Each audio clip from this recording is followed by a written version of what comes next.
Ecofarmacie è un'iniziativa della Regione del Veneto con il supporto di Arsenal IT, che propone una nuova gestione della prescrizione farmaceutica per eliminare il promemoria cartaceo, garantendo una soluzione completamente digitale. Ma come funziona esattamente per il farmacista la gestione della prescrizione senza il promemoria? Dicevamo già nel modulo 1 che il cittadino, dopo essersi recato dal medico e aver rilasciato il proprio consenso, potrà ritirare i farmaci prescritti anche solo con la propria tessera sanitaria o con lo smartphone.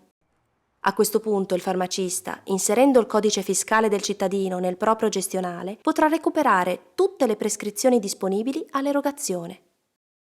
Dopo averle visualizzate, potrà concordare con il cittadino quali ricette erogare. Ma che succede ad eventuali prescrizioni per le quali il cittadino non richieda l'erogazione? Queste prescrizioni attive dovranno essere rese nuovamente disponibili nel sistema informatico regionale.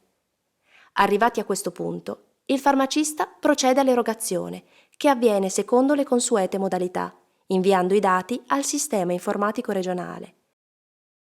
Mentre ciò che cambia è il supporto di apposizione delle fustelle.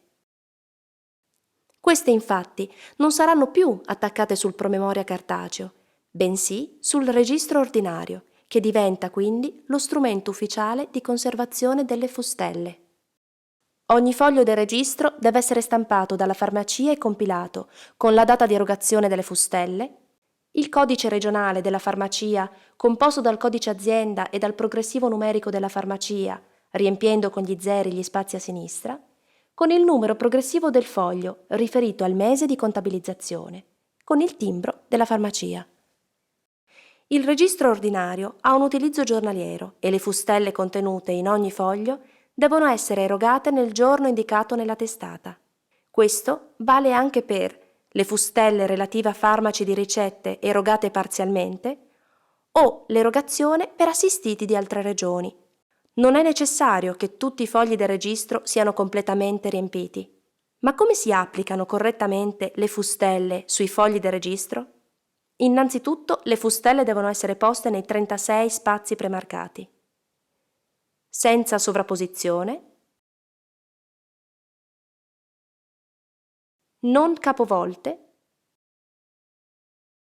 senza l'inserimento di indicazioni a penna o a matita per non compromettere la lettura ottica. A questo punto il processo è quasi terminato. I registri devono essere ordinati in ordine progressivo e non pinzati assieme ad altri registri.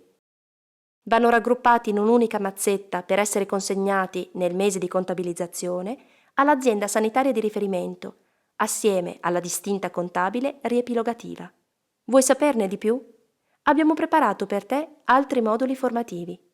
Scopri gli altri moduli.